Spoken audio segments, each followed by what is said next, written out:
Now, Kelsey, when she began, talked about the fact that I chaired the National Commission on Terrorism and Homeland Security for the United States government when I was the governor of Virginia. I wasn't even in the Congress. And they came to me and they said, will you chair this commission for the United States government on terrorism and homeland security? And I did that. I'm not going to talk about that this morning. I was a little surprised, pleased it was in the introduction, but it isn't the topic of our discussion this morning. If you want to look at those reports, go on the RAND Corporation webpage, rand.org, and then put in Gilmore Commission, and you can look at those reports which preceded the 9/11 attack and warned of the imminent danger and the responses that would be necessary. But the other federal commission that I chaired in 1998 was a commission to address the issue of the internet, the freedom of the internet, and taxation on the internet, including sales tax issues. It's the first real significant, I think, federal work that I was able to do, even prior to becoming the national chairman of the Republican Party. We are living today in a society in which technology truly is transforming our capacity to do things and to gather up information and communicate with each other in a significant way. Technology also has the capability of invading all of our privacy all the time, if it wants to, or even regulating the way that we live. The more we turn to the computer age and the technology age, the more capacity there is for conservatives to really focus on maintaining the liberty of people.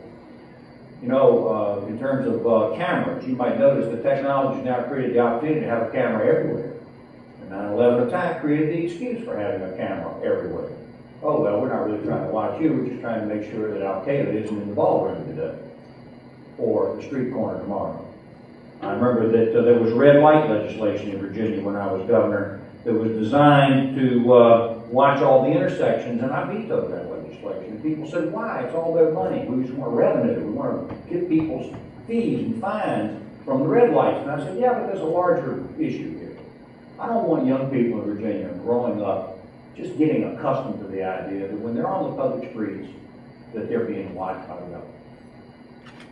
And people thought that was kind of crazy.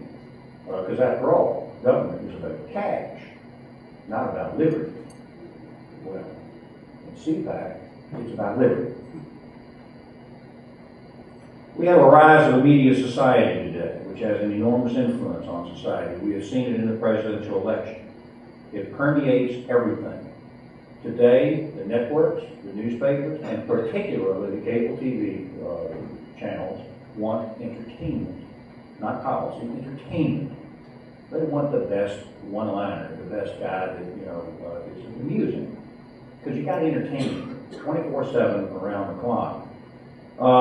We've got real challenges that in a media society that we're beginning to see moves to begin to try to restrain speech and the ability to think and communicate speech in an effective way. As of course we know, McCain-Feingold has been a serious issue.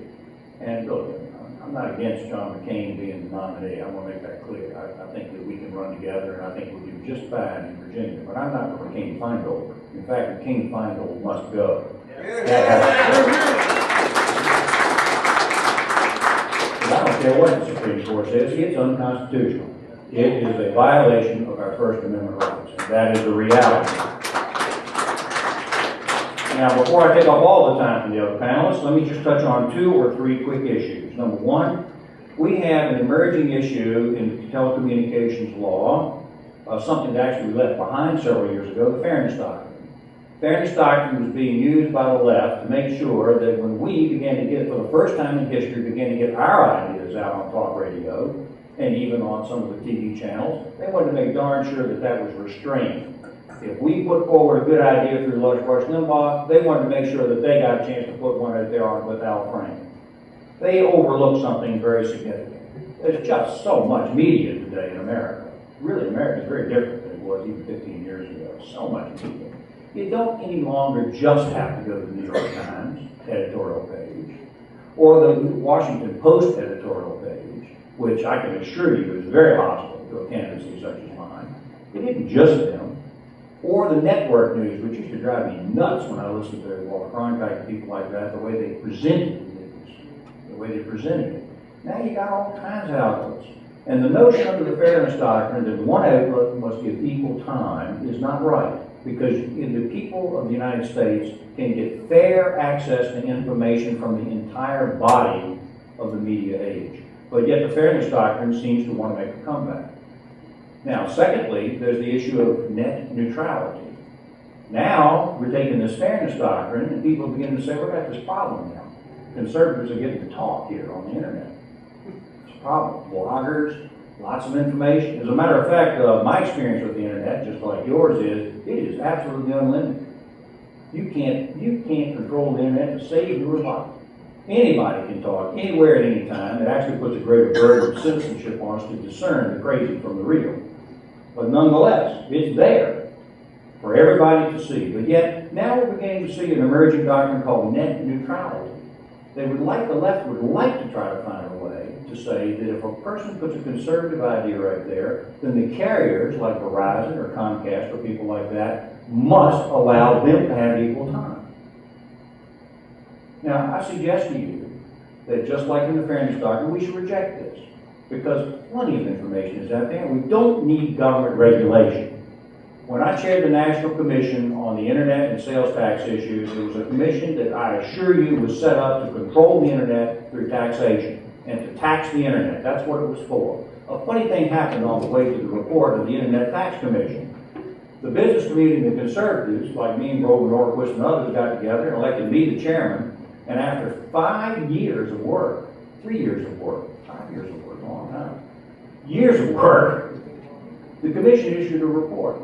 And the commission said, we should not have taxation on the internet. And it remains untaxed to this day and free. And that's the way the policy ought to be. And we don't need net neutrality trying to control the internet just as the American people are getting a lot of new thoughts. Finally, in closing, a la carte regulation as a move these days to require the people who are giving packages of channels to say that, you got to break them out and just sell them one at a time.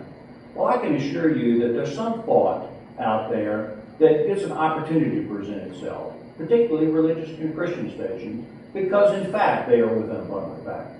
And I think that frankly, we just don't need this kind of regulation. People have got plenty of opportunity to see anything they want to, anytime they want to, anywhere they want to, and that's the society that we ought to have. So it's my pleasure to work with these issues over the years, many years, in order to try to carry out our conservative principles. As we go forward over the next several years, I think there's a challenge to us to define those principles in a way that is significant and meaningful to a majority of the people of the United States. CPAC will help us do that, and panels like this hopefully will further that cause. Thank you for the chance to do this.